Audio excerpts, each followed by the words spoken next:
আম্মা জান খাদিজা ইন্তেকাল করবে, নবীজি আম্মা জানকে বলতেছে, খাদিজা তুমি তো চলে যাচ্ছ, তোমার জন্য একটা সুসংবাদ। তুমি জান্নাতে যাওয়ার পরে ওইখানে হযরত মারিয়াম আছে, হযরত আসিয়া আছে এবং মুসা নবীর বোন কুলসুম আছে। তুমি তার সঙ্গে দেখা করবা, কথা বলবা, সুসংবাদ দিবা। ওরে খাদিজা, এরা তোমার ওই সতীন হবে, জান্নাতের ভিতরে এরা তোমার সতীন হবে। অর্থাৎ আল্লাহ আমার জন্য তাদেরকে নির্বাচন করে রাখছে, কারণ মারিয়ামের কোনো স্বামী নাই, হযরতে মুসা নবীর মা হযরতে আসিয়ার কোনো স্বামী নাই, মুসা নবীর বোন তারও কোনো স্বামী নাই। এই কয়জন আমার স্ত্রী হয়ে যাবে রে খাদিজা। জান্নাতের মধ্যে যে তুমি তাদেরকে সুসংবাদ শোনাইবা। একবার চিৎকার করে বলা যাবে কি আল্লাহু আকবার। হাজরাতে মারিয়ামকে কোলে করে হান্না বাইতুল আকসার সামনে দাঁড়ায় গেছে। ও মুসলমানরা, আল্লাহ আমাকে বৃদ্ধকালে একটা সন্তান দিয়েছে। আমি মানত করেছিলাম আমাকে আল্লাহ একটা সন্তান দিলে বাইতুল আকসার খাদেম বানাবো।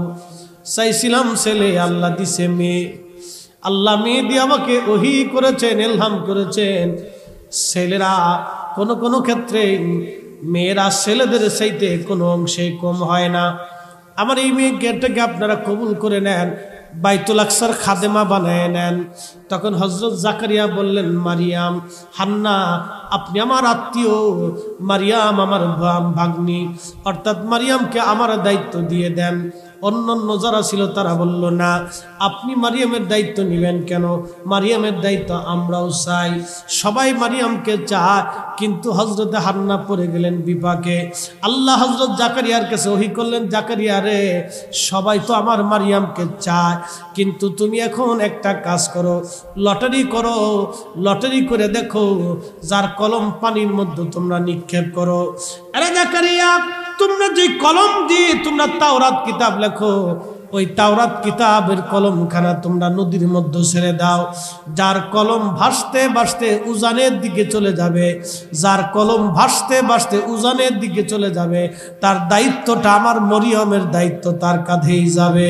একবার জোরে বলা যাবে কি আল্লাহু আকবার। কলম ছিল লোহা দিয়ে বানানো। কিসের কলম? লোহা ভাসে, আবার বাইশে উজানে যাইতে, উল্টা যাইতে। আল্লাহ বলেন, জাকারিয়া রে, সবাই তো মারিয়ামের দায়িত্ব নিতে চায়, তো তুমি কলম ছেড়ে দাও, যার কলম ভাসতে ভাসতে যাবে সে মারিয়ামের দায়িত্ব পাবে। হাজরাতে মারিয়ামের জন্য সবার কলম ছেড়ে দিল পানির মধ্যে, নদীর মধ্যে। সবার কলম ডুবে গেল, কিন্তু জাকারিয়া আলাইহিস সালামের কলম ডুবে নাই। কলমটা ভাসতে ভাসতে উজানে চলে গেল। সবাই বলল, ঠিক আছে, তাহলে জাকারিয়া এই দায়িত্বটা পাবে। হযরত জাকারিয়া তখন ওই বাইতুল আকসার খতিব। একবার জোরে বলা যাবে কি মারহাবা। জাকারিয়া কি ইহুদি না মুসলমান? জোরে বলেন। তো জাকারিয়া যদি মুসলমান হয়, তো বাইতুল আকসা মুসলমানের সম্পদ। বাইতুল আকসা কাদের সম্পদ? মুসলমানের সম্পদ।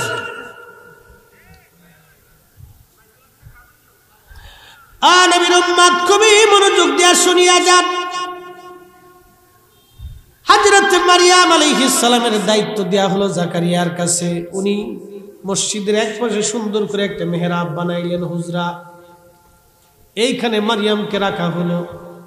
মারিয়াম ধীরে ধীরে বড় হতে লাগলো, যৌবনে পদার্পণ করলেন হযরত মারিয়াম। কিন্তু মারিয়ামের কাছে অমৌসুমী ফল আসে। যখন আম না তখন আম আসে, যখন খেজুর না তখন খেজুর আসে, যখন আঙ্গুর নাই তখন আঙ্গুর আসে, যখন কলার সিজন না কিন্তু কলা আসে। দামি দামি নাজ নিয়ামত মারিয়ামের ঘরে আসে। জাকারিয়া ঢুকেই দেখতেন মারিয়ামের ঘরে খাবার। জিজ্ঞেস করলেন, মারিয়াম রে, এই খাবার কোথা থেকে আসে? হযরত মারিয়াম বলল, ও আল্লাহর পয়গম্বর, এই খাবারগুলি আল্লাহ জান্নাত থেকে আমার জন্য পাঠিয়ে দেয়।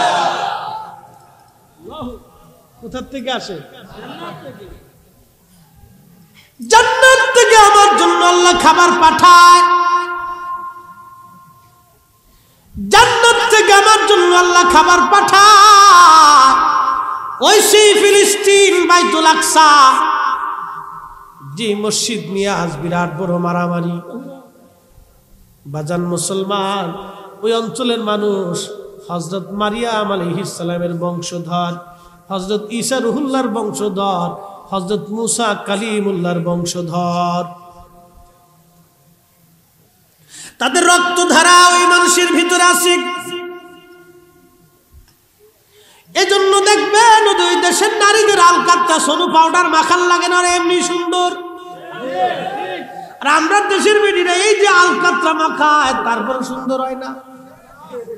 বিদেশি টাকা পাইয়া আর হুশ নাই, কিছু আডা, কদ্দুর পাউডার এগুলি মাখায় মাখায় রাস্তা দিয়ে আডার ঘুরে মনে করে আমি বিরাট বড় সুন্দরী।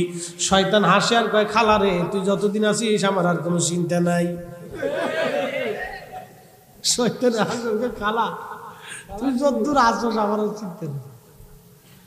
কদ্দুর আডা, কদ্দুর পাউডার দিয়ে একটু মেশিন ফিশিং করে বাস 3000 টাকা বিল হয়ে গেছে। হেতা দিয়ে চলতেছে, কিচ্ছু নেই, মেকআপ নষ্ট হয়ে ডরে সেরিয়ে অজুই করে। তো যে বেডি নামাজই ঠিক মতো করে না, ও বেডির কাছ থেকে আমরা কি আশা করতে পারি? হ্যাঁ, কিছু আশা করা যায়?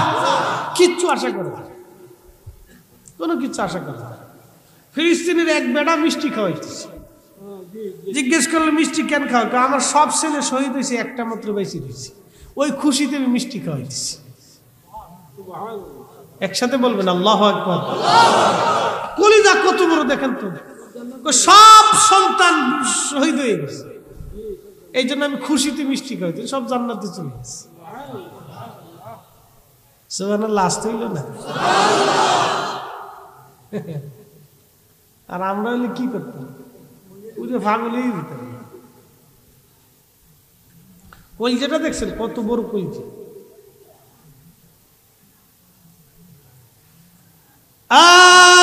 মুসলমান খুবই মনোযোগ দিয়ে শুনিয়া যান। হযরত মারিয়াম বড় হলেন, যৌবনে পদার্পণ।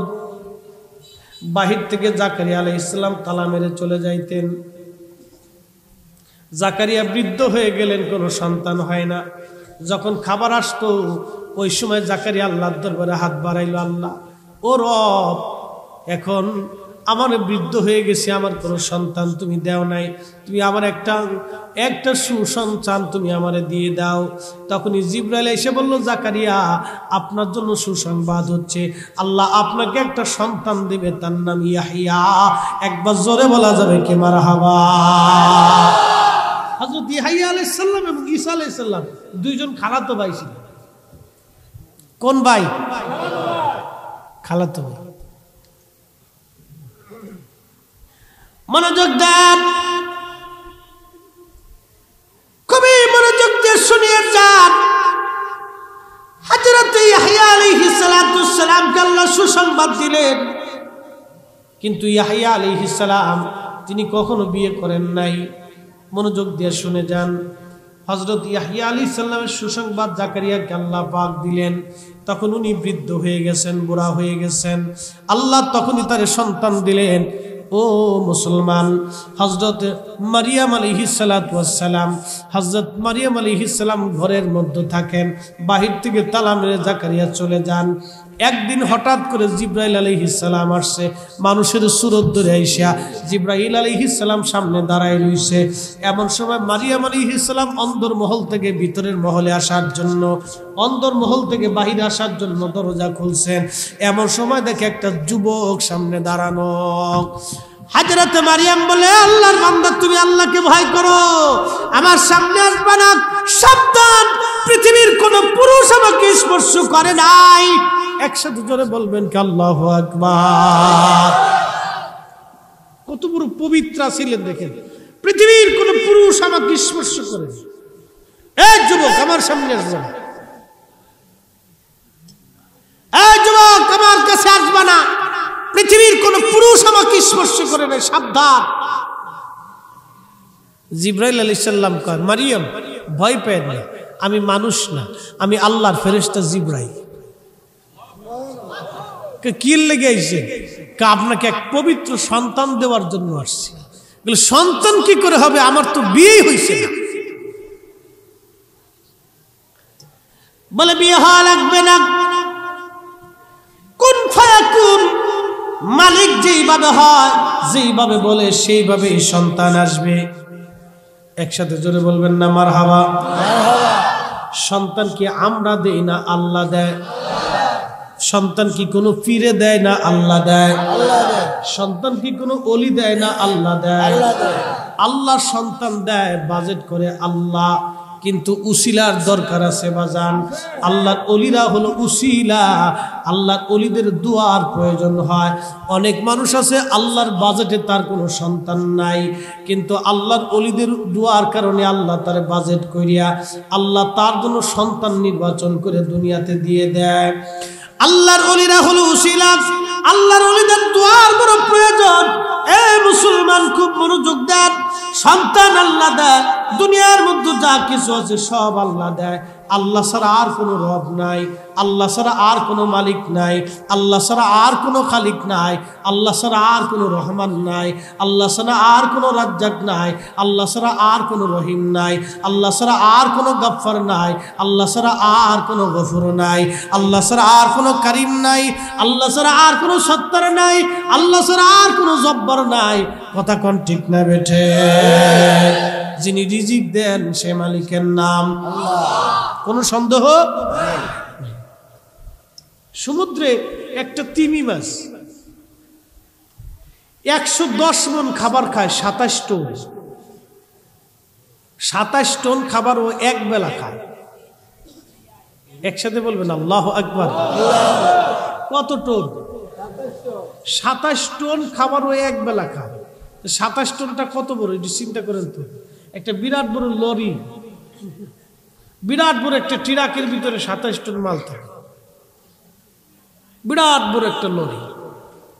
এই লরিতে যে পরিমাণ খাবার, প্রত্যেক ওক্ত একটা তিমির আল্লাহ খাওয়ায়। এরকম হাজার হাজার লাখে লাখে তিমি সমুদ্রের ভিতরে আছে। জীবন ওদের ব্যাংকের অ্যাকাউন্ট নাই, জমি জমা চষে না, ওদের কোনো ওই গোডাউন টোডাউন কিচ্ছু নাই, প্রত্যেক দিনই আল্লাহই খাওয়াইতেছে। আমরা গোডাউন আছে, আমরা ওই জাতিসংঘ আছে, আমরা খাদ্য গুদাম আছে, আমরা খাদ্য অধিদপ্তর আছে, খাদ্য মন্ত্রণালয় আছে, কৃষি মন্ত্রণালয় আছে, সার আছে, ওষুধ আছে, ধান লাগায়, ক্ষেত আছে, আম বাগান, ফল বাগান, কত কিছু সিস্টেম থাকার পরেও সুদ খায় আর ঘুষ খায়।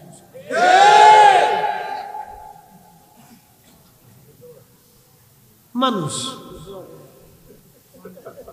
কুত্তার কোনো অ্যাকাউন্টও নেই, কিচ্ছু নেই, কুত্তারে খাওয়া কেন? আচ্ছা আপনাদেরকে একটা কথা কই, খুব মনোযোগ দিয়ে। পৃথিবীতে মানুষ আছে 800 কোটি, কুত্তা আছে কত কোটি? 800 কোটি যদি মানুষ থাকে তো কুত্তা 1 কোটি হইলেও তো আছে, আছে না? মিনিমাম 1 কোটি কুত্তা সারা পৃথিবীতে আছে। 1 কোটি কুত্তার জন্য পৃথিবীতে কোনো কুত্তা সংস্থা আছে? হ্যাঁ, কুত্তার কোনো জাতিসংঘ আছে? খাদ্য অধিদপ্তর আছে? মন্ত্রণালয় আছে? কিচ্ছু নেই। এই কুত্তারে যে খাওয়া, ওই রবের নাম কি? একসাথে না, জোরে বলেন কে? আচ্ছা কুত্তা বাদ দিলাম, কুত্তা বাদ দিলাম, শিয়াল, শিয়াল সারা পৃথিবীতে শিয়াল এরকম ধরেন 20 লাখ শিয়াল আছে। ওই ওরা যে খাওয়া, সে মালিকের নাম কি? আল্লাহ। চিন্তা করেন তো একটু, আপনি একটু চিন্তা করবেন যে কুত্তারে আল্লাহ খাওয়াইলো, পাখির আল্লাহ খাওয়াইলো, কবুতরের আল্লাহ খাওয়ায়, মুরগারে আল্লাহ খাওয়ায়, সব প্রাণীর আল্লাহ খাওয়াইতেছে। একটা তিমি মাছরে প্রত্যেক দিন 27 টন খাবার খাওয়ায় আল্লাহ। হাই কত বড় রাক্ষস চিন্তা করতে পারছেন? 27 টন খায়, 110 মণ খাবার খায়, কিন্তু কোন ব্যাংকের গোডাউন মোডাউন কিচ্ছু নেই, খাওয়াচ্ছে আল্লাহ। মানুষ একটা জাত, এই খাবার খাবার নিয়ে এই কুত্তার মতো পারাপারি করে। আমাদের বাংলাদেশে বিয়ে বাড়িতে খাবার খাওয়ার নিয়ে মারামারি করে মারান। আচ্ছা আপনাদেরকে একটা প্রশ্ন করি, জবাব দিবেন তো, খাবার নিয়ে মারামারি করে কিসে? জোরে কন, একসাথে কন, কিসে? খাবার নিয়ে মারামারি করে কুত্তা। কি কথা ঠিক কেন? খাবার নিয়ে মারামারি করে কুত্তা। এই চরিত্র যদি মানুষের মধ্যে আসে তাহলে কুত্তার মানুষের মধ্যে কোনো তফাৎ থাকে না। ভাব কি কথা কর না কেন? আমাদেরকে মানুষ হইতে হবে। কি হইতে হবে? মানুষ হইয়া ভবেতে আসিয়া মানুষের করিলাম কি? আমি নবী না মানিলাম কি যে ভুল করিলাম। আমি নবী না চিনিলাম কি যে ভুল করিলাম। ভস্মে ঢালিলাম ঘি মানুষ হইয়া ভবেতে আসিয়া মানুষের করিলাম কি? মানুষ হইয়া ভবেতে আসিয়া মানুষের করিলাম কি?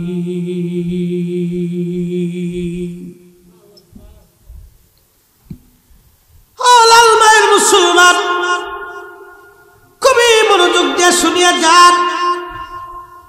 বেশি লম্বা করে কথা আর বলবো না বাজান, বেশি লম্বা করে কষ্ট দেব না।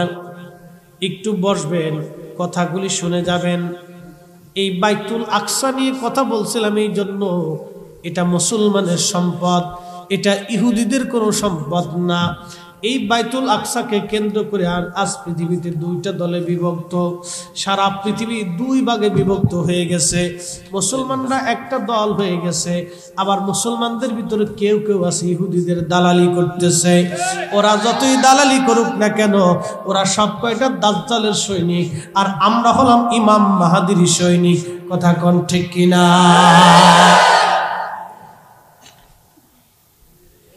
ইমাম মাহাদিকে, ইমাম মাহাদির বাবার নাম আব্দুল্লাহ, ইমাম মাহাদির নাম মুহাম্মদ। আরবে তার জন্ম হবে। 40 বছর ধরে উট দুম্বা, ছাগল ভেড়া দুম্বা রাখালগিরি করবে। দুনিয়ার কোনো মাদ্রাসায় মক্তবে পড়াশোনা করবে না। 40 বছর ধরে সে হাবাগোবা থাকবে। 40 বছর পর্যন্ত জনমানবহীন শূন্যে মরু উদ্যানে মরুভূমির মধ্যে ছাগল উড্ডুম্বা চড়াইতে থাকবে। মানুষের সাথে মিশবে না, লেখাপড়া সে কোনো বিশ্ববিদ্যালয় মাদ্রাসায় মক্তবে পড়বে না। আল্লাহ নবী বললেন, আমার মাহাদি, আমার হাসান আর হুসাইনের রক্ত ধারা অনুযায়ী সরাসরি আমার মাহাদি দুনিয়াতে আসবে। আমার হাসান হুসেনের রক্ত সরাসরি আমার মাহাদি পাবে। আমার হাসান হুসেনের রক্ত দ্বারা অনুযায়ী আমার মাহাদি আসবে। ও আমার উম্মতেরা, তোমরা শোনো, পৃথিবীর হায়াত যদি একদিনও থাকে, আল্লাহ ওই একদিনটাকে 1 বছরের সমান বানায় হলো মাহাদিকে দুনিয়াতে পাঠাবে। আমি যেই রকম দিন কায়েম করলাম, আমার মাহাদি এরকম দিন কায়েম করবে। আমার মাহাদির আমলে, আমার মাহাদির শাসন আমলে একটা ওই যে আঙ্গুর বলে আনার একটা আনার একটা কমের মানুষ খেয়ে শেষ করতে পারবে না, আর একটা গাভীর দুধ 1 গ্রামের মানুষ খেয়ে শেষ করতে পারবে না। আমার মাহাদির আমলে আল্লাহ এত পরিমাণে বরকত দিবে, একেবারে ন্যায় ইনসাফে ভরে যাবে, কোনো বেইনসাফ পৃথিবীর মধ্যে থাকবে না। আজকে সারা দুনিয়ায় বেইনসাফ ভরে গেছে। বিচার করতে গেলে স্বজনপ্রীতি হয়, জমি ভাগাভাগি করতে গেলে স্বজনপ্রীতি হয়। ভাই বোনের জমি বুঝায় না, ভাই ভাইয়ের জমি বুঝায় না। সন্তান বাপরে মানে না, বাপ সন্তান মানতে চায় না। সন্তান বাবারে মারতে যায়, সন্তান মাকে জুদা করে দেয়। কয়েক বছর আগে ওই হাজিরা হজ করতে গেছে মক্কায়। সবাই হজ করতে গেল, কিন্তু 2 ভাই একসাথে, তারা 2 জন অন্ধ হয়ে গেল। 2 ভাই হাজি একসাথে অন্ধ। মক্কার বড় বড় ডাক্তার দেখানো হলো, কিন্তু কোনো কাজ হয় না, তারা ভালো হইল না। রোগের চোখে কোনো রোগ নাই, কিন্তু তারা চোখে দেখে না। 2 ভাই একসাথে সারা মক্কা মদিনা কাটাইলো, হজ হইল। ওই অন্ধ অবস্থায় হুইল চেয়ারে করে তাদেরকে মুআল্লিম হজ করাইলো। বাংলাদেশে আসার জন্য যখন জেদ্দা বন্দরে আইসা যখন বিমানে উঠছে, তখন আফসা আফসা দেখে। বাংলাদেশের এয়ারপোর্টে আসার পরে চোখ ভালো হয়ে গেল। হাজিরা বলল, বাইরে আমরা সব হাজি একসাথে হজ করলাম, কারো চোখে সমস্যা হলো না, তোমরা 2 ভাই একসাথে অন্ধ হইলা। মক্কায় যাওয়ার সাথে সাথে অন্ধ হইলা, বাংলাদেশে আসার পরে চোখ ভালো হয়ে গেল। কারণ কি? জীবনে কোন অপরাধ করছো আজকে বলে যাও। 2 ভাই কান্দার কয়, হাজিরা রে, জীবনের একটা ভুল আজ আমাদেরকে এই পর্যন্ত নিয়ে গেছে। টাকা টাকার অভাব নাই, খাবারের অভাব নাই, বাড়ি গাড়ির অভাব নাই, কিন্তু আমরা দুই ভাই আমাদের বাবা মারে বৃদ্ধাশ্রমে রাখছিলাম। আজকে বুঝতে পারছি আমার আল্লাহ কাবা ঘর আমাদেরকে দেখায় নাই বাবা মার সাথে বিয়াদবি করার জন্য। হাজিরে যতই হজ করো না কেন, আব্বা আম্মা যদি বেজার হয় তোমার হজে লাভ হবে না। হাজিরে যত হজ করো না কেন, বান্দার হক নষ্ট করে দিয়ে টাকা মেরে দিয়া আর অন্যের জমি মেরে দিয়া হজ করে দিয়ে যতই হাজি হও না কেন, আল্লাহর কসম করে বলি মক্কা মদিনায় কাটাইলেও কবুল হবে না। কথা কোন ঠিক কিনা?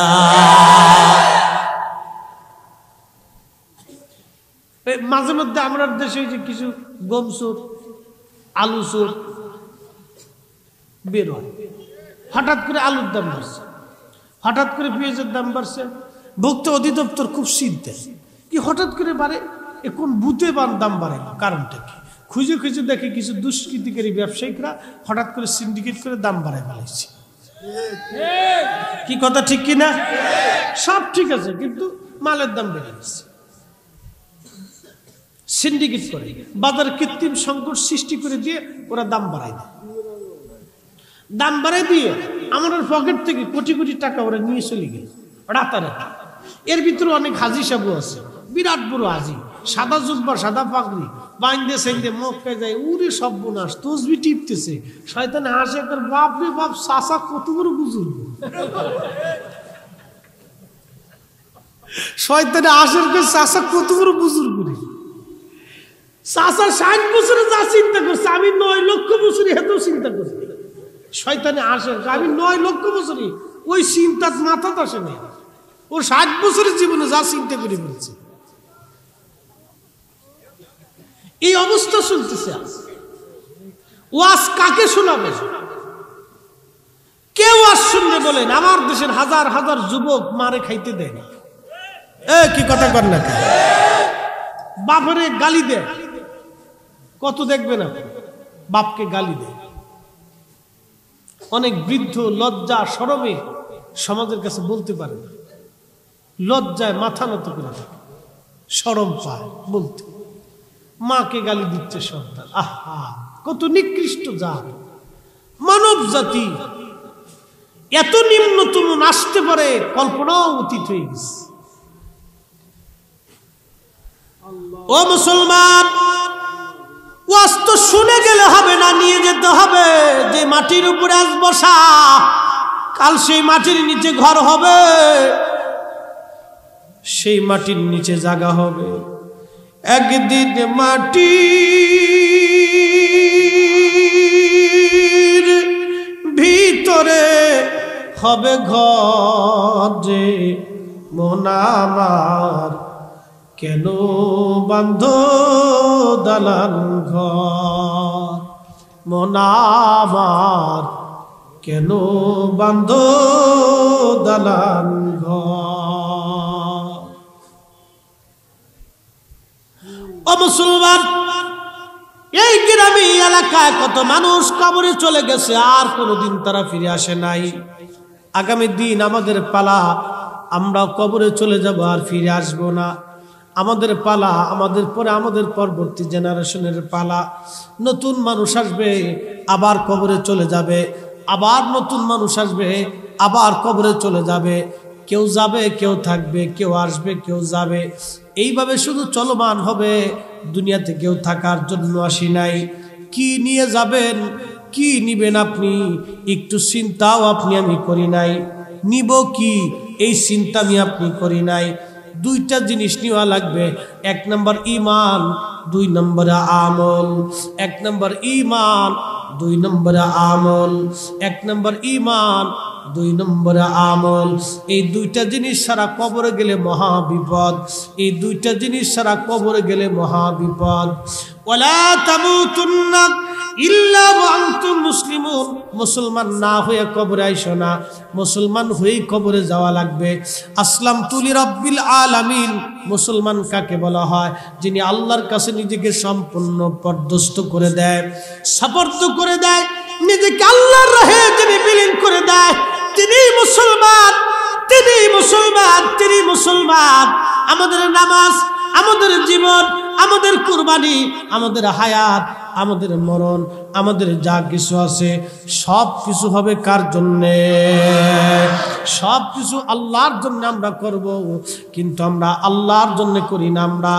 আমরা দুনিয়াতে আমরা সন্তানদেরকে নামাজি বানাই না, সন্তানদেরকে পরহেজ বানাই না, স্ত্রীকে পর্দা শিখাই না, মেয়েদেরকে পর্দা বুঝিতা শিখাই না, নামাজ শিখাই না। যার কারণে আমরা বর্তমানে বৃদ্ধকালে আমাদের পরিণতি খারাপ হয়। কেন বৃদ্ধাশ্রম হবে? কেন বৃদ্ধ মা কষ্ট পাবে? কেন সমাজ আজকে কলুষিত হবে? কেন যুবক নেশাগ্রস্ত হয়ে যাবে? কেন আপনার সন্তান পথভ্রষ্ট হয়ে যাবে? কারণ কি? আপনি তো শিক্ষা দিতে পারেন নাই, ব্যর্থ হয়েছেন আপনি। আর দায়ভার দিবেন সমাজের, তা হবে না।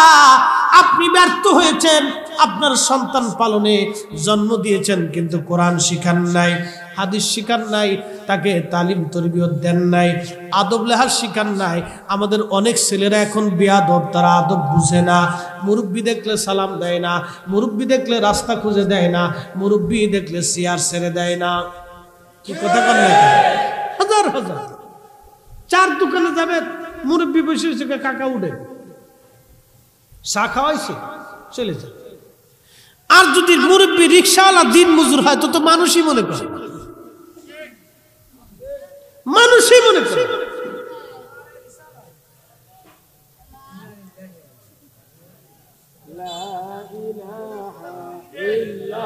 একটু জিকির লা ইলাহা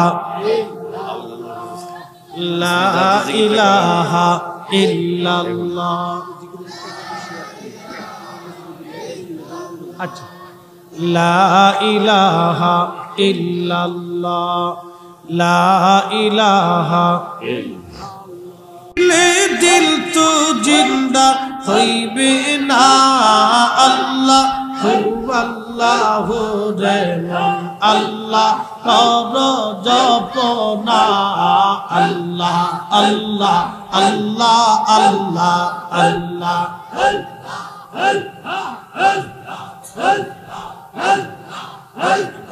তাসবিহ কত রুলত আল্লাহর জিকির করে তারা। তাসবিহ কত রুলত আল্লাহর জিকির করে তারা। মানুষ হইয়া তোমরা কেনে আল্লাহর জিকির করো না।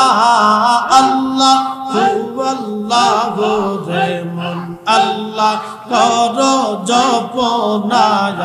আল্লাহ আল্লাহ আল্লাহ আল্লাহ আল্লাহ।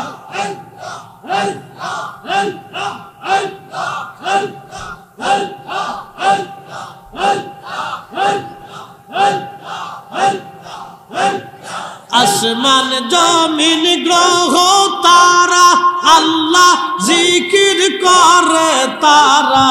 আসমান জমিন গ্রহ তারা আল্লাহ জিকির করে তারা। মানুষ হইয়া তোমরা কেন আল্লাহ জিকির করো না। আল্লাহ আল্লাহ রে মন আল্লাহ কর জপনা। আল্লাহ আল্লাহ আল্লাহ আল্লাহ আল্লাহ আল্লাহ।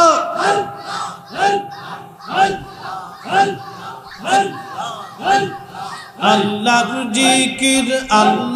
জিকির না করিলে দিল তো জিন্দা হইবে না হো। আল্লাহর জিকির না করিলে দিল তো জিন্দা হইবে না। আল্লাহ আল্লাহ রে মন আল্লাহ কর জপনা। আল্লাহ আল্লাহ আল্লাহ।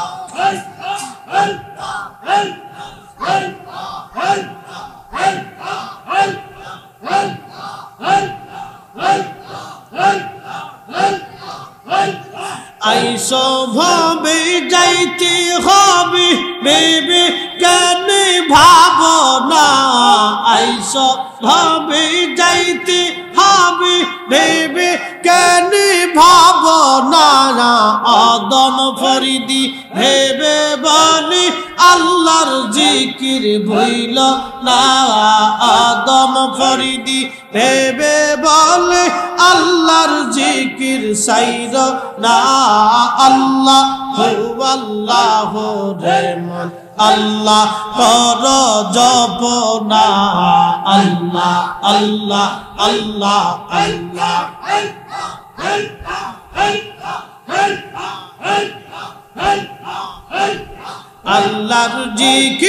আল্লাহর জিকির না করিলে দিল তো জিন্দা হইবে না হো আল্লাহর জিকির না করিলে দিল তো জিন্দা হইবে না আল্লাহ আল্লাহ রে মন আল্লাহ কর জপ না আল্লাহ আল্লাহ আল্লাহ আল্লাহ আল্লাহ আল্লাহ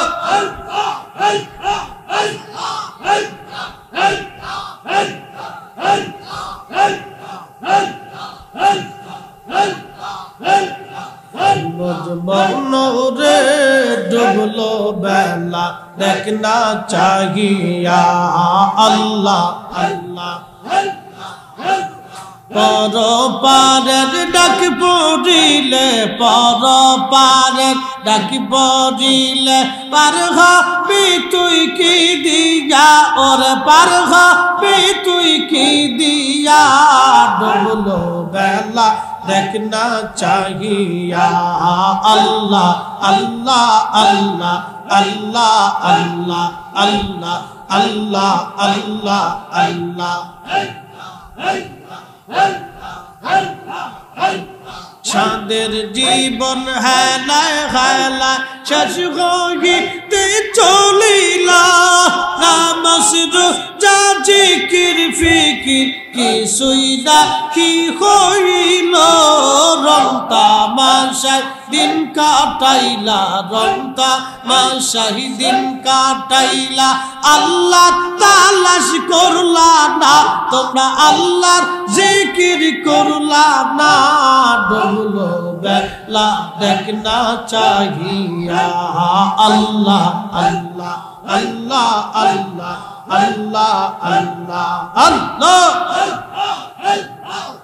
বজবন রে ডুবলো বেলা দেখনা চাহিয়া আল্লাহ আল্লাহ পর পারের ডাক পড়িলে পর পারের ডাক পড়িলে পার হবি তুই কি দিয়া ওরে পার হবি তুই কি দিয়া ডুবলো বেলা দেখনা চাহিয়া আল্লাহ আল্লাহ আল্লাহ আল্লাহ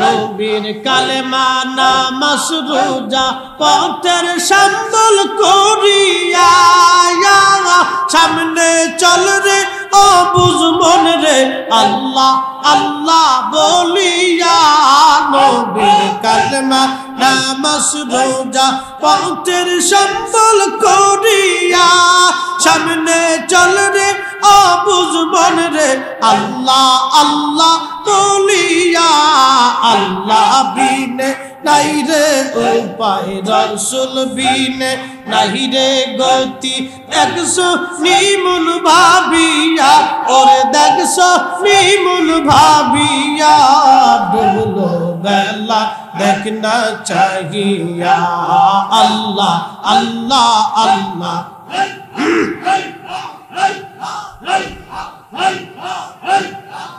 বজবন রে ডুবলো বেলা দেখনা চাহিয়া আল্লাহ আল্লাহ আল্লাহ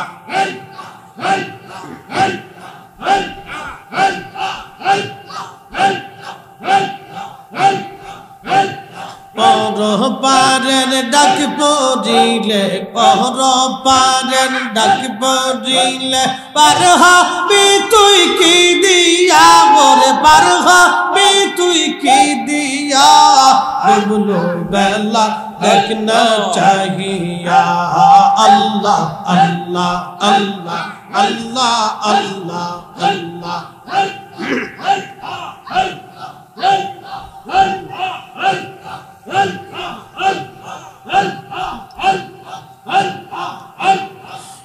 ला इलाहा इल्लल्लाहु मुहम्मदुर रसूलुल्लाह सल्लल्लाहु अलैहि वसल्लम। चित्कार मेरे जोरे बोलेन अल्लाहु আকবার। জিকির করলে শান্তি লাগে কি লাগে না? জিকির করলে শান্তিতে তো লাগবেই। আলা বিজিক্রিল্লাহি তাতমাইন্নুল কুলুব। হাড়ের দুর্বলতা যদি কারো থাকে তো জোরে জোরে জিকির করবেন। আন্নারাফাস সাউত, জোরে জোরে জিকির করবেন। জোরে জোরে জিকিরের কারণে আপনার হাড়ের দুর্বলতা চলে যাবে। বিরাট বড় ওষুধ এই জিকির। শরীরের উপরে ময়লা লাগে, সাবান দিয়ে ধুইলে ময়লা চলে যায়, কিন্তু গুনাহ করতে করতে করতে করতে কালবের মধ্যে ময়লা জমে যায়। এজন্য কাদেরিয়া, চিশতিয়া, নকশবন্দিয়া, মুজাদ্দিদিয়া যত তরিকা আছে সব তরিকার মধ্যে জিকির আছে। জিকির কেন করানো হয়? জিকিরের কারণে কালবের ময়লাগুলি সুইটা সুইটা সুইটা সুইটা পরিষ্কার হইয়া একবারে কালটাকে আমার আল্লাহ স্বচ্ছ বানাইয়া পরিষ্কার বানাইয়া আয়নার মতো পরিষ্কার বানাইয়া দেয়। ওই কাল্ব যখন আয়নার মতো পরিষ্কার হয়ে যায় তখন ওই চক্ষু বন্ধ করিয়া ওই কালবের মাধ্যমে মদিনাওয়ালার দিদার হয়ে যায়। চিৎকার মেরে জোরে বলেন আল্লাহু আকবার। কষ্ট হচ্ছে আপনাদের? আমাকে আর 15টা মিনিট সময় দেওয়া যাবে না ইনশাআল্লাহ? বলেন ইনশাআল্লাহ। সারা রাত্রে দিব না, আর 15 মিনিট অনেক আলোচনা। আমি মুকদ্দমা না দিয়ে সরাসরি ওয়াজে চলে গেছি। হ্যাঁ, আর 1 ঘন্টা না, আগে 15 মিনিট যাক, 15 মিনিট যাক। হুজুর কেবলা আসেন, হুজুর আমাদের সাথে আমাদেরকে নিয়ে দোয়া করবেন। হ্যাঁ, রাত শেষ হবে, সারা রাত্র ইনশাআল্লাহ থাকা লাগবে না, নেকি লেখা হয়ে গেছে আলহামদুলিল্লাহ। জুমার নামাজ পড়েন না কে কে? আতুচা করে।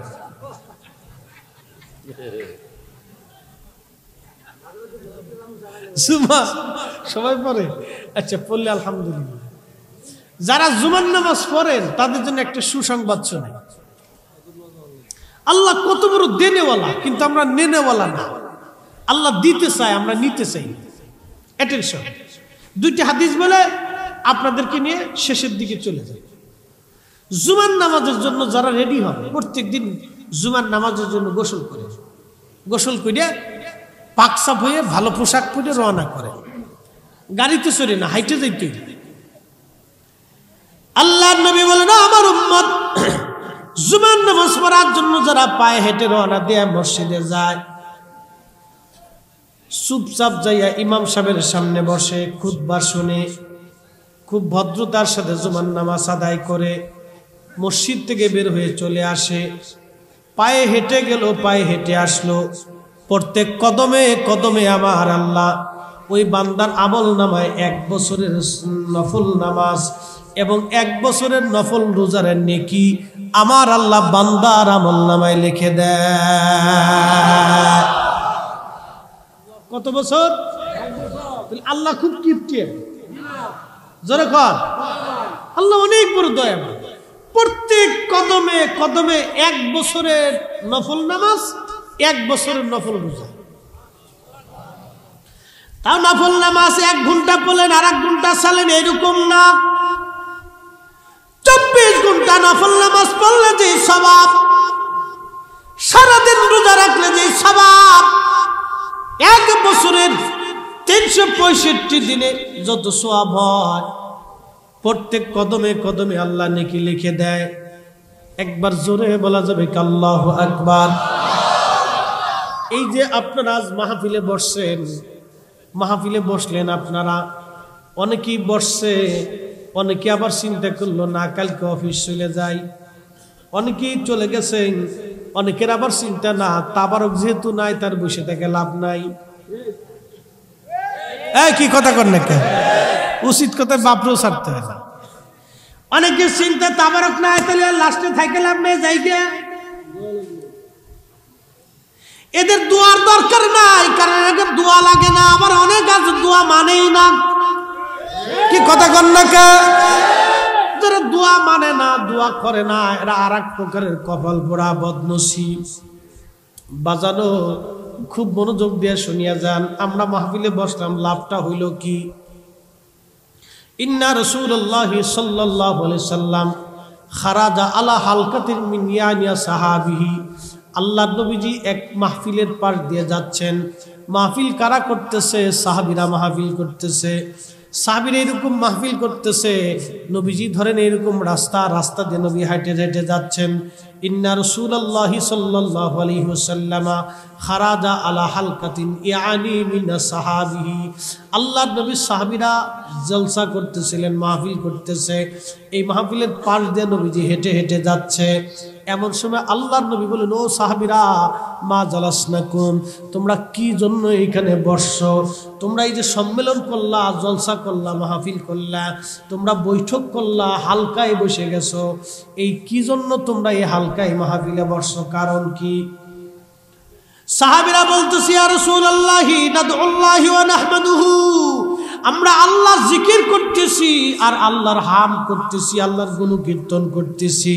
বলে সাহাবীরা রে, তোমরা কি জন্য গুণকীর্তন করো? সাহাবীরা বলেন, ইয়া রাসূলুল্লাহ আলা মা হাদানা লিদীনিহি, আল্লাহ আমাদেরকে হেদায়েত দিয়েছেন, দ্বীন দিয়েছেন, কালেমা দিয়েছেন।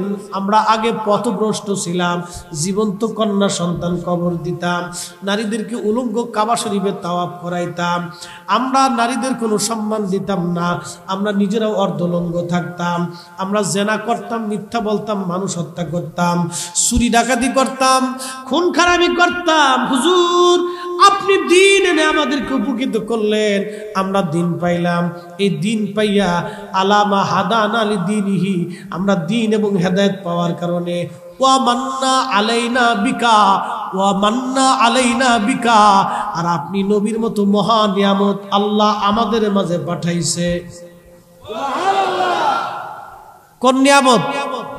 নবী। ওয়া মান্না আলাইনা বিকা, আপনি নবীকে আল্লাহ আমাদের মাঝে নিয়ামত হিসেবে পাঠিয়েছে। আর জোরে দেখেন, মিলাদুন নবীর মাহফিলের দলিল। মিলাদুন নবীর মাহফিল নবীকে কেন্দ্র করে। কাকে কেন্দ্র করে?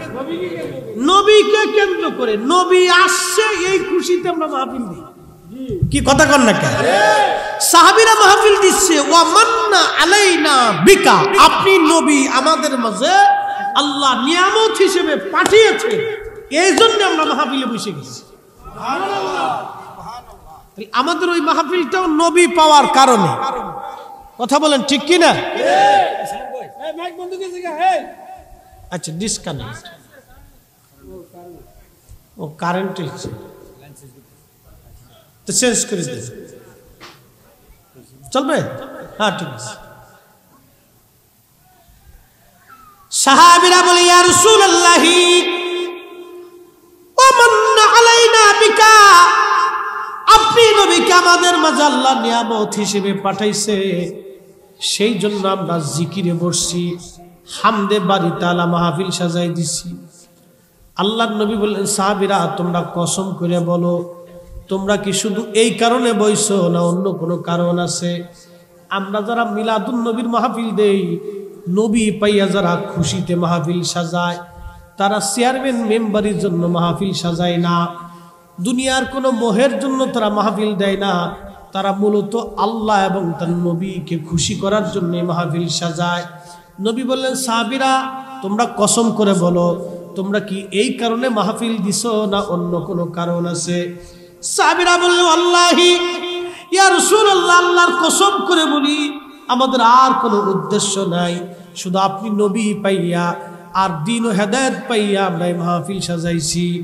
আল্লাহর নবী ডাক দিয়ে বলে, সাহাবীরা রে, তোমাদেরকে অবিশ্বাস করি, বিষয়টা এরকম না, আমি তোমাদেরকে অবিশ্বাস করি না। ফাইন্নামা আতানি জিবরিল আলাইহিস সালাতু ওয়াস সালাম, জিবরাইল আলাইহিস সালাম আমার কাছে আসছে। ফাখবিরিনি, আমাকে খবর দিয়ে গেছে, ইউবাহিবুকুমুল মালায়েকা, তোমাদের এই মাহফিলখানা দেখা আমার আল্লাহ তামাম ফেরেশতাদের সামনে তোমাদেরকে নিয়ে আল্লাহ অহংকার করতেছে। একবার জোরে বলা যাবে আল্লাহু আকবার। তাহলে নবীর জন্য যে মাহফিল হয়, নবী পাইয়ে যে মাহফিল সাজানো হয়, ওই মাহফিল দেখিয়া দেখিয়া গর্ব হয় কার? না না, একসাথে বলেন কার? খুশি হয় কে? বেজার হয় কে? খুশি হয় কে? বেজার হয় কে? খুশি হয় কে? আল্লাহ এই মাহফিল নিয়ে গর্ব করতেছে। এ ফেরেশতারা, তোরা এই মানুষ বানাইতে না করছিলি, তোরা বলছিলে আমার এই বান্দারা মারামারি করবে, ফাসাদ করবে, রক্তপাত করবে। ক্বালু আতাজআলু ফিহা মাই ইউফসিদু ফিহা ওয়া ইয়াসফিকুদ দিমা, ওরা দুনিয়ার মধ্যে মারামারি করবে, কাটাকাটি করবে, রক্তপাত করবে, ফ্যাসাদ বাঁধাবে, ঝগড়া বাঁধাবে। আল্লাহ এগুলি বানাইও না। ও ফেরেশতারা, তোরাই না করছিলি। দেখ আমার বান্দারা মাহফিলের মধ্যে বসে গেছে, এখানে উলামায়ে কেরাম এসে বসে ওয়াজ করতেছে। আমার বান্দার কাম দিয়েছি, যৌবন দিয়েছি, ক্রোধ দিয়েছি, লোভ দিয়েছি, হিংসা দিয়েছি, কামনা দিয়েছি, বাসনা দিয়েছি, নেগেটিভ দিলাম, পজিটিভ দিলাম, ক্ষুধা দিলাম। আমি আমার বান্দারে সব কিছু দেওয়ার পরও আমার বান্দা লোভ, মোহ, কাম, ক্রোধ, হিংসা, বাসনা, কিয়া, রামনা, কামনা যা আছে সব বাদ দিয়া আমার বান্দা আমার জান্নাতের বাগানের মধ্যে বসে গেছে। নাহমাদুহু ওয়া নাদুল্লাহ, আমি আল্লাহরে ডাকতেছে, আমি আল্লাহর প্রশংসায় গুরু কীর্তনে সে বসে গেছে। ফেরেশতারা রে, তোরা আমারে বান্দা বানাইতে নিষেধ করছিলি, দেখ আমার বান্দারা মাহফিল সাজাই দিয়েছে, তারা হালকায় মাহফিলের মধ্যে বসে গেছে, তারা জলসার মধ্যে বসে গেছে, বৈঠকের মধ্যে বসে গেছে। ফেরেশতারা রে, তোরা বানাইতে না করছিলি, ফেরেশতারা দেখ আমার বান্দারা জান্নাতের বাগানে বসে গেছে। ফেরেশতারা, তোরা সাক্ষী থাক, আমার বান্দার জীবনের যত গুনাহ আছে আমি আল্লাহ রহমতের কারণে জীবনের সব গুনাহগুলি আমি আল্লাহ মাফ করে দিলাম।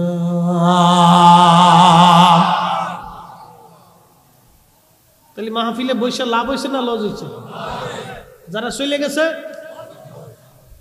বদনসিব। তাহলে নবী পাইয়া মাহফিল চলবে? এই মাহফিলকে আমরা শুরু করছি, সাহাবীরা আগে শুরু করছে। আপনি বেদাত ফতোয়া দিলে ও ছাতা দেখার টাইম আমরা নাই। মন খারাপ করেন না, আমি এমনি কথা বলি। আমার কোন প্রিয় ভাই মন খারাপ করেন না ভাই রে, রাসূল আমাদের সবার। কি কথা করেন? কবরে নামানোর সময় কিন্তু একটাই বাক্য বা বিসমিল্লাহি ওয়া আলা মিল্লাতে রাসূলিল্লাহ। না আমলিগ, না বিএনপি, না জাতীয় পার্টি, কাদরিয়া, চিশতিয়া, নকশবন্দিয়া, মুজাদ্দিদিয়া, কোনো কথা নাই। এক কথায় ওয়ালা মিল্লাতে রাসূলিল্লাহ, নবীর দল, নবীর দল। দুনিয়া থেকে নবীর কদমের গোলাম হয়ে কবরে যাইতে হবে। কথা কোন ঠিক কিনা? তুমি মোদের আশার আলো, তাই তো তোমায় বাসি ভালো। তুমি মোদের আশার আলো, তাই তো তোমায় বাসি ভালো। হৃদয় নামের ফুলদানিতে, হৃদয় নামের ফুলদানিতে গেথে রেখেছি প্রেমের মালা। ইয়া রাসূলুল্লাহ, ইয়া হাবিবাল্লাহ, ইয়া রাসূলুল্লাহ, ইয়া হাবিবাল্লাহ, ইয়া রাসূলুল্লাহ।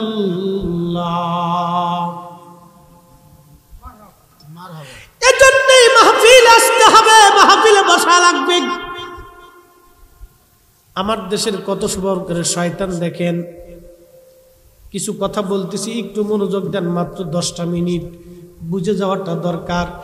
কতজন এসে বলবে আমি একদিন টেলিভিশনের অনুষ্ঠান সাজানোর জন্য গেছি, তো টেলিভিশনের অনুষ্ঠান করার আগে মেকআপ সেকআপ করে, বুঝছেন না, একটু কালা টালা থাকলে একটু দিয়ে একটু বাউ করে আর কি।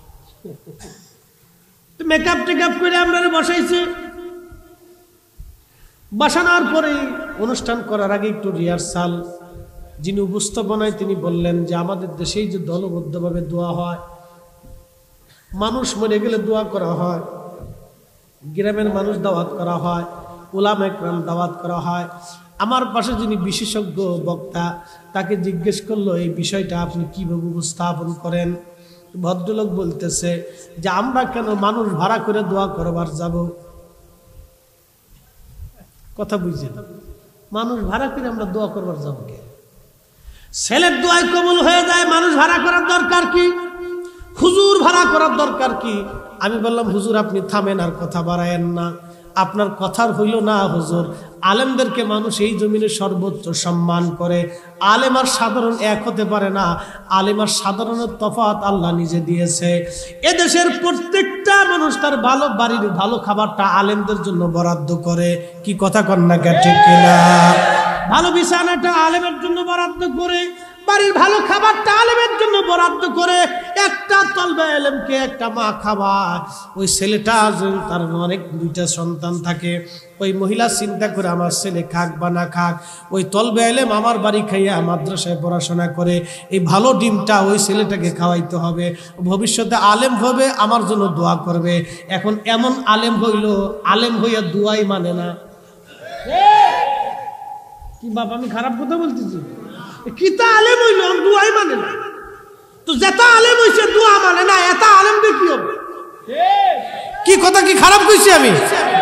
যে আলেম দিয়ে দোয়াই মানে না, তো আলেম দিয়ে হবে কি? ও আলেম দিয়ে আমার দরকারটা কি? এর সাথে আমার বন্ধুত্ব করে লাভ কি? বন্ধুত্ব তো আল্লাহর জন্য হবে। কি কথা ঠিক কিনা? বন্ধুত্ব কার জন্য?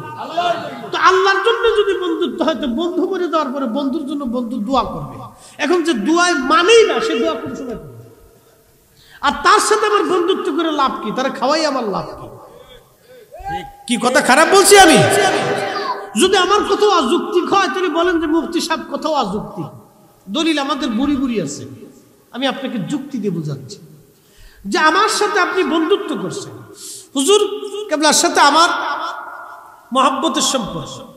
এখন হুজুরের ইন্তেকাল হয়ে গেছে, আমার বলতেছে ফরিদি সাহেব হুজুর তো মহব্বত করতেন, আপনি কি মারা গেছে? তখন আমি বললাম হুজুরের আমল নিয়ে হুজুর চলে গেছে, আমি কি তা করব? আপনি একটু দোয়া করে দেন। কেন? ওই সমস্ত দোয়া টোয়া সব বেদাত। তার মানে বোঝা গেল হুজুর আমার সাথে সারা জীবন যত বন্ধুত্ব ছিল, ওনার বন্ধুত্বটাই বৃথা চলে গেছে। ওনার ইন্তেকালের পরে যদি আমি দোয়াই না করতে বললাম, তো সাথে আমার মতো বলবি, ওনার খাতির করে কোনো লাভ নাই। কি কথা কর না কেন? আমি যুক্তি থেকে বুঝাইতেছি। একটা বাবা 40 বছর পরিশ্রম করে, বুড়া হয়ে গেছে, খুনখুনে বুড়া, লাঠির উপর ভর দেয়। এখন ওই মুরব্বীরে জিজ্ঞেস করেন, দাদা তোমার জমি জমা বেচে কিছু ভালো মন্দ খেয়ে যাও। দাদা কেন? না রে, আমার ওই ছেলে আছে, মেয়ে আছে, নাতিপুতি আছে, ওখানে একটা ভবিষ্যৎ আছে না, আমি বেশি খেয়ে গেলে ওরা কোথায় থাকবে, কি খাবে? দেখেন বুড়া মানুষ চলতে পারে না, খাইতে পারে না, সে তারপরেও লাঠির উপর ভর দিয়ে সে জমি বেচে না। কেন? সন্তানের চিন্তায়। বলে দাদা এই ফুলাপান থেকে লাভ কি? আর কিছু না, ওরা আমার কবরের পাশে যায় দোয়া করবে। এখন ছেলে এমন বলে গেছে দোয়াই মানে না, এ পুরা জিন্দেগি বৃথা। মন খারাপ করেন না ভাই, আমি আপনাকে বোঝানোর জন্য বলতেছি, জীবনটাই বৃথা। এমন দলে গেলেন যে দোয়াই মানে না, তো লাভটা না। যদি বলেন হুজুর অন্যের দোয়া আর একজনের কাজে লাগে না, এটা ডাহা মিথ্যা কথা, এটা আপনার মতবাদ, এটা নবীর মতবাদ না। আল্লাহ নবী উম্মতকে বলেন, উম্মত মানুষ মারা যাওয়ার পরে 3টা দরজা খোলা থাকে। একটা দরজার নাম সদকায়ে জারিয়া, প্রবাহিত সওয়াব, সদকা যেটাকে বলা হয়। আপনি মসজিদে একটা টিউবওয়েল দিয়ে দিলেন, ওই টিউবওয়েলের পানি যতদিন ওযু করবে মানুষ খাবে, ততদিন আপনার আমলনামায় সওয়াব চলতে থাকবে। একটা গরিব মেয়ের বিবাহের ব্যবস্থা করে দিলেন, যতদিন ওই সন্তান হবে মেয়েটা সংসার করবে, ততদিন আপনার আমলনামায় নেকি চলতে থাকবে। একজন গরিব মার চিকিৎসা করে দিলেন, যতদিন সুস্থ থাকবে, নামাজ কালাম পড়বে, ততদিন আপনার আমলনামায় নেকি চলতে থাকবে। এটার নাম সদকায়ে জারিয়া। আরেকটার নাম ইলমের খেদমত। এলেমের খেদমতকে আপনি মাদ্রাসা বানাইলেন, একটা ছেলেকে আলেম বানাই দিয়ে গেলেন। ও যতদিন কোরআন পড়বে, নামাজ পড়বে, দোয়া করবে, ততদিন আপনার আমল নামায় নেকি চলতে থাকবে। আর একটা হলো আউওয়ালাদিন সলিহিন ইয়াদউ লাহু, নেক সন্তান আর আপনজনদের দোয়া। এই দোয়াগুলি যখন তারা হাত তুলে আল্লাহর দরবারে হাত তুলে বলবে, আল্লাহ তুমি আমার আব্বা আম্মা আপনজন আত্মীয় স্বজনদের মাফ করে দাও, ওই দোয়ার কারণে বান্দার কবরের আযাব আল্লাহ মাফ করে দেবে। আরে আল্লাহর নবী বলতেছেন, বাবা মার জন্য দোয়া করা, তোমার দোয়ায় বাবা মার কবর আল্লাহ মাফ করে দিবে। মুসলমানের দোয়া কাজে লাগবে। আল্লাহর নবী আল্লামা ইমাম নুরউদ্দিন হাইসামি মাজমুউদ জাওয়াদের ভিতরে তাবরানীর মুআজ্জামুল কবির থেকে হাদিস নকল করেছেন। ইমাম হাইসামি লিখতেছেন, আল্লাহর নবী বলেন, যখন আমার উম্মতের ভিতরে এক জামাত মুসলমান দলবদ্ধভাবে দোয়া করে, একজন দোয়া করে বাকিরা আমিন আমিন বলে, আমার আল্লাহর কাছে শরম লাগে ওই হাতগুলি খালি ফিরাইতে। আমার আল্লাহ দলবদ্ধভাবে মুসলমানের দোয়াকে আল্লাহ কবুল করে নেয়। আমার দিকে তাকান, আপনারা চেয়ারম্যান সাহেবের কাছে গেছেন, এই লালমাই উপজেলার যিনি চেয়ারম্যান আছে জনাব কামরুল হাসান শাহিন সাহেবের কাছে আপনারা গেছেন। এই মসজিদের ইমাম সাহেব উনি যায় চেয়ারম্যান সাহেবকে বলছে, চেয়ারম্যান সাহেব মসজিদে একটা টিউবওয়েল লাগে, ব্যবস্থা করে দেন। তো চেয়ারম্যান সাহেব বলতেছে, ইমাম সাহেব হুজুর আপনি আসছেন, আচ্ছা বিষয়টা আমি দেখবো, আপনি যান। তো উনি চলে আইসে। তো চেয়ারম্যান সাহেব গুরুত্ব দেন, এখানে ইমাম সাহেব একা গেছে। পরের তারিখ মতুল্লি সাহেবও গেছে, যা বলতেছে চেয়ারম্যান সাহেব একটা টিউবওয়েল লাগে, ব্যবস্থা করে দেন। চেয়ারম্যান সাহেবকে মতুল্লি সাহেব আপনি আসছেন, বিষয়টা আমি দেখতেছি, আপনি যান। তো একজন গেছে, গুরুত্ব দেন। এখন যখন দুইজন গেছে কোনো গুরুত্ব হইল না, তখন মুসল্লিরা দলে ফলে 200-400-500 মুসল্লি মিলে নিয়ে যায় চেয়ারম্যান সাহেবের বাড়ির সামনে যায় মিছিল দিয়ে বলছে, যা বলতেছে চেয়ারম্যান সাহেব টিউবওয়েল একটা আজকে দিতে হবে, না দিলে আজকে ফেরত নাই। চেয়ারম্যান সাহেব চিন্তা করলো, ইমাম সাহেবরে ফিরেছি, মুতুল্লি সাহেবরে ফিরেছি, এখন 200-300 লোক নিয়ে মুসল্লিরা আইছি, এখন যদি না দেয় তাহলে আমার ইজ্জত শেষ। কি কথা ঠিক কিনা? এক একটা কবল হইল না, কিন্তু দলবদ্ধভাবে সবাই যখন গেছে, চেয়ারম্যান সাহেব শরমে পড়ে হইলো টিউবওয়েল একটা দিয়ে দেয়, প্রয়োজন বোধ ওনার বাড়িতে উঠে হইলো দিয়ে দিবে। আল্লাহ রাসূল বলতেছে, আল্লাহর কাছে যখন সবাই মিলে কাঁদবে, আল্লাহ আপনি দেন, তখন আল্লাহর কাছে শরম লাগে, আমার এতগুলি বান্দার আমি কেমনে ফিরিয়ে দিই। আরো জোরে, আরো জোরে, আরো জোরে একসাথে বলেন আল্লাহু আকবার। তার মানে দলবদ্ধভাবে যারা দোয়া মানেন, এই সব কটা আজাজিলের ভাই। কার ভাই? আজাজিলের ভাই, আজাজিলের খালাতো ভাই সব কটা। কবে বুঝবে আমি জানি না। রাসূল কারীম নিজে বলতেছে দলবদ্ধভাবে দোয়া করলে কবুল হয়। এখন আপনাদেরকে একটা প্রশ্ন করি, জবাব দিবেন। নামাজ একা পড়া ভালো না জমাতে পড়া ভালো? জিকির একা করা ভালো না হিলাকুস জিকির, জিকিরের মাহফিল করা ভালো? একা করার চাইতে দলবদ্ধভাবে করা ভালো। আমরা এই যে এখানে দলবদ্ধভাবে একসাথে আল্লাহ আল্লাহ আল্লাহ আল্লাহ জিকির করছি, এই যে আপনি একা জিকির করবেন আর দলবদ্ধভাবে করবেন, রাত দিন তফাৎ। তাহলে এখন মুনাজাত একা করা ভালো না জমাতে করা ভালো? এই মুসলমানের জমাতের কাজ আল্লাহর কাছে পছন্দ। আল্লাহ রাসূল নিজে বলছে, ও উম্মত তোমরা জমাত থেকে আলাদা হইও না, তোমরা জমাতবদ্ধভাবে থাকো, জমাতবদ্ধভাবে কাজ করো। মুসলমানের জমাতবদ্ধ কাজ আল্লাহর কাছে পছন্দ হয়। একসাথে বলবেন না মারহাবা। মাহফিল কি একা একা হয়? সবাই মিলেই হয়। বুঝলাম না এগুলি শয়তান কোথা থেকে আমদানি আল্লাহ কেন এক একটা নতুন নতুন না, এই একা দোয়া করেই ভালো, ছেলের দোয়া বাবার জন্য ছেলেই দোয়া করলো, বাড়াইতে মানুষের দরকার, পুরো শয়তান। ও আইসে কি একটা জোড়া দিছে, বাড়াইতে লোকের দরকার, চিন্তা করতে পারছেন? আমরা বলে বাড়াইতে, কত প্রশ্ন। আল্লাহ এদেরকে সহি সুন্নতের বুঝ দান করুন, সকলে বলেন আমিন। মোহতারাম, কেউ বেজার হবেন না, আমি আপনার জীবনের বিরাট বড় উপকারের জন্য আজকে কথাগুলি বলতেছি। বাপরে দোয়ার যে কি প্রয়োজন এটা মরার পরে বুঝবেন, মরার আগে বুঝতেন না। আপনাকে ছোট্ট করে একটা ঘটনা শোনাই। হ্যাঁ, লা হাওলা ওয়ালা কুওয়াতা ইল্লা বিল্লাহ। 2 রাকাত কমে এখন 1 রাকাত হইছে, এটা খালি কমতেছে। ওই তার মানে এক বেড়া ফিল ফোন কিনছিল 2 ইঞ্চি লম্বা, বিবিরে কয় তুমি 2 ইঞ্চি কাটতো, বড় মেয়েরে কয় মা তোর মানে কইছিল মনে নাও থাকতে পারে তুই 2 ইঞ্চি কাটিস, মেজো মেয়েরে কইছে, সেজো মেয়েরে কইছে, ছোট মেয়েরে কইছে, বেড়ার বউরে কইছে। তো রাত ভরে সবাই 2 ইঞ্চি করে কাটছে বেটা, সকালবেলা ফুল প্যান্ট পরবার যায় দেখে হাফ প্যান্ট হয়ে গেছে গা। বুঝতে পারছেন? তো আমরা ইসলামটা কাটতে কাটতে ছাড়তে কমানোর দান্দা। আপনাদেরকে একটা কথাই বলে দিছি, 850 বছর ধরে শাহজালাল মুজাররিদি যে ইসলাম আছে, এই ইসলাম আমরা মাইনে চলবো। কি কথা কন না কেন? উনি যেইভাবে নামাজ দিয়ে গেছে আমরা সেইভাবে মানবো, এর বাহিরে মানার কোনো সুযোগ। তারাবির নামাজ 3 রাকাত দিছে, 3 রাকাতই মানি। এই বেতরের নামাজ 3 রাকাত দিছে, 3 রাকাতই মানি। ওই তারাবির নামাজ 20 রাকাত দিছে, 20 রাকাতই মানি। আমাদেরকে যেইভাবে নামাজ দিছে সেইভাবেই মানবো। নাবির নিচে হাত পাততে বলছে ওইভাবেই বাঁধবো, আস্তে আমিন কইছি ওইভাবেই পড়বো। কি কথা কন না কেন? ঠিক কিনা? এটা কি শাহজালালের তরিকা না নবীর তরিকা? উনি আরব দিয়ে এত বছর ধরে আসছে। আচ্ছা আপনারা বলেন, শাহজালাল রহমতুল্লাহ কি এক পাল্লায় দিলেন, আর এই দেশের 60 লক্ষ আলেম আর এক পাল্লায় দিলেন, শাহজালাল রহমতুল্লাহ ওজনের সমান হবে? বুঝে তারপরে বাড়ি যাবে। এদের স্বাধীন করছে কারা? না, যুদ্ধের কথা বলতেছি, স্বাধীনতার কথা। মুক্তিযোদ্ধারা। আচ্ছা, মুক্তিযোদ্ধারা যখন যুদ্ধ করছে তখন কি নিজের মায়া না দেশের মায়া? দেশের মায়া করবার যে তারা হাফ প্যান্ট পরিয়ে, শুধু হাফ প্যান্ট নাই, কাঁসা চিনি আমরা ফরিদপুরের ভাষায় বলে কাঁসা, লুঙ্গিরে এইভাবে খুব মুজাইয়া গুজদি দিয়ে এরপরে বন্দুক চালাইছে। কি কথা কর না কেন? আমার নিজের গ্রামেও যুদ্ধ হয়েছে, 11 জন মুক্তিযোদ্ধা সেদিন শহীদ হয়েছিল, একজন মাত্র বাঁচা গেছিল, মাত্র একজন বেঁচে ছিল। আমার নিজের গ্রামে 11 জন মারা গেছিল মুক্তিযুদ্ধ, 12 জন যুদ্ধ আসছিল যুদ্ধ করার জন্য আমাদের নিজের গ্রামে। আমার আব্বা মুক্তিযোদ্ধা ছিল, কিন্তু আব্বার সাথে ইনফরমেশন না করে ওরা ফরিদপুর থেকে আসছিল যুদ্ধ করার জন্য। হঠাৎ ক্যাম্পে আক্রমণ করছে, কিন্তু গোলাগুলি করতে করতে 2-3-4 ঘন্টা গোলাগুলি করার পরে অস্ত্র ছিল না, গুলি ছিল না, পরে 11 জন মারা শহীদ হয়েছে, আর বাকি একজন কোন রকম পালাই গেছে। তো যাই হোক, খুব মনোযোগ দিয়ে, এই যুদ্ধ তো কোনো ছেলে খেলা না।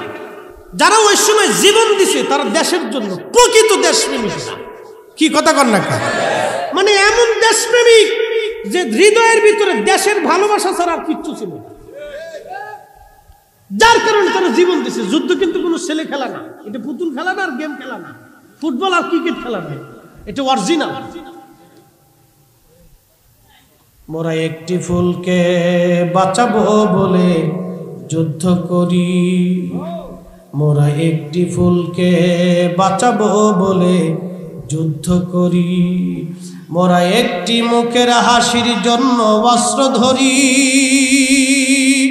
কি কথা কর না? এই সঙ্গীতগুলি সেই সময় যুদ্ধরত মুক্তিযোদ্ধাদেরকে প্রেরণা দিত।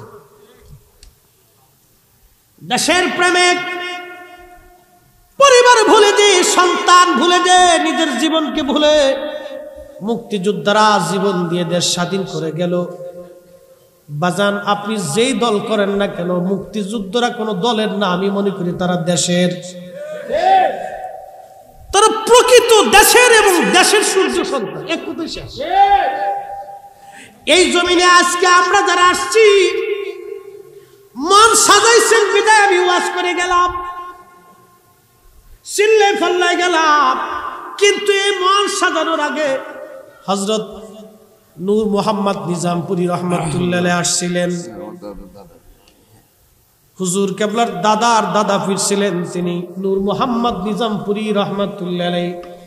তার রুহানি সন্তান শাহ সুফি ফতে আলী রসুলেনামা, তার রুহানি সন্তান শাহ সুফি সৈয়দ ওয়াজেদ আলী হয়ে আমরা বিশ্ব জাকের মন্দির আসছি। গুড়া আমাদের একই সরসিনা শাহ সুফি ফতে আলী রসুলেনামা হয়ে এইভাবে অনেক দরবার বাংলাদেশে আসছে, সুন্নিয়তের দরবারগুলি। খুব মনোযোগ দেন। এর আগে যারা কালেমার দাওয়াত নিয়ে আসলো, হযরতে শাহজালাল, শাহ পরান, শাহ মাকজুম, শাহ আলী বুগদাদি, খান জাহান আলী বাজানো, তারা কোথায় খাবে কোথায় ঘুমাবে কোনো চিন্তা ছিল না। একটাই চিন্তা, আল্লাহর জমিনে আল্লাহর দ্বীন প্রচার করা লাগবে। গাছের নিচে ঘুমাইয়া, পাহাড়ে বাসা বেঁধে, খেয়ে না খেয়ে তারা এই জমিনে কালেমার দাওয়াত দিয়েছে। তার মানে বোঝা গেল এরাই হলো এই জমিনের অরিজিনাল ইসলামের মুক্তিযোদ্ধা। কথা বলেন ঠিক কিনা? তারা যা দিয়েছে আমাদেরকে তাই মানতে হবে, এর বাহিরে গেলে বুঝতে হবে শয়তানি ভণ্ডামি। এর বাইরে গেলে বুঝবেন রাজাকার। এর বাইরে গেলে কি আউলিয়া কেরামরা যা দিছে এটা হলো ঠিক, এর বাইরে গেলে রাজাকার। এই গণতান্ত্রিক পদ্ধতির কথা বলতেছি, আমি ওই ইনসাফের কথা বলতেছি। আল্লাহ রাব্বুল আলামিন আমাদেরকে বুঝার তৌফিক দিক বলে না। আগে একটাই কথা বলছি, জায়নামাজ বিছিয়ে শাহজালাল রহমতুল্লাহ আলাইহি সুরমা নদী পার হয়েছে। আচ্ছা এখন আপনাদেরকে বলি, যারা সিলেটে গেছেন তারা দেখছেন সুরমা নদীতে এখন বেশি বড় লম্বা চওড়া না, একটু মোটামুটি হালকা পাতলা। কিন্তু 800 বছর আগে কি নদী অতটুকুন ছিল? 800 বছর আগে বিরাট বড় নদী ছিল, অনেক বড় নদী ছিল। 800 বছর আগে ঢাকা শহর কি এরকম ঢাকা ছিল? 50 বছর আগে বুড়িগঙ্গার পানি দিয়ে মানুষ রান্না করছে, আর এখন এই বুড়িগঙ্গার কাছে যাওয়া যায় না মুতের গন্ধে। আর বাকি 100 বছর পরে ঢাকা শহর থাকবে কোনো গ্যারান্টি আছে? নাই, কোনো গ্যারান্টি নেই। কুমিল্লা বিরাট বড় শহর হয়েছে, কুমিল্লা কিন্তু আজকের শহর না, অনেক পুরাতন শহর। 100 বছর আগে কুমিল্লা এরকম ছিল না, 100 বছর পরে কুমিল্লা এরকম থাকবে কোনো গ্যারান্টি নেই, জঙ্গল হইতে পারে। তো সুরমা নদী 800 বছর আগে ওই ছোট্ট নদী ছিল না, বিরাট বড় নদী ছিল। তো সেই নদী পার হয়ে জায়নামাজ দিয়ে শাহজালাল রহমতুল্লাহ দিন প্রতিষ্ঠিত করছে। যাদের কথা পানি শুনতো, বাঘে শুনতো, জঙ্গলে শুনতো, পশু পাখিরা শুনতো, তাদের জবান আর আমরার জবান এক না, তাদের কালাম আর আমরার কালাম এক না, তাদের ঈমান আর আমরার ঈমান এক ওজনের না, তাদের ওই মোহাব্বত আমরার মোহাব্বত এক মোহাব্বতের না। অতএব তারা যেই রাস্তা দেখেছে এইটাই ঠিক।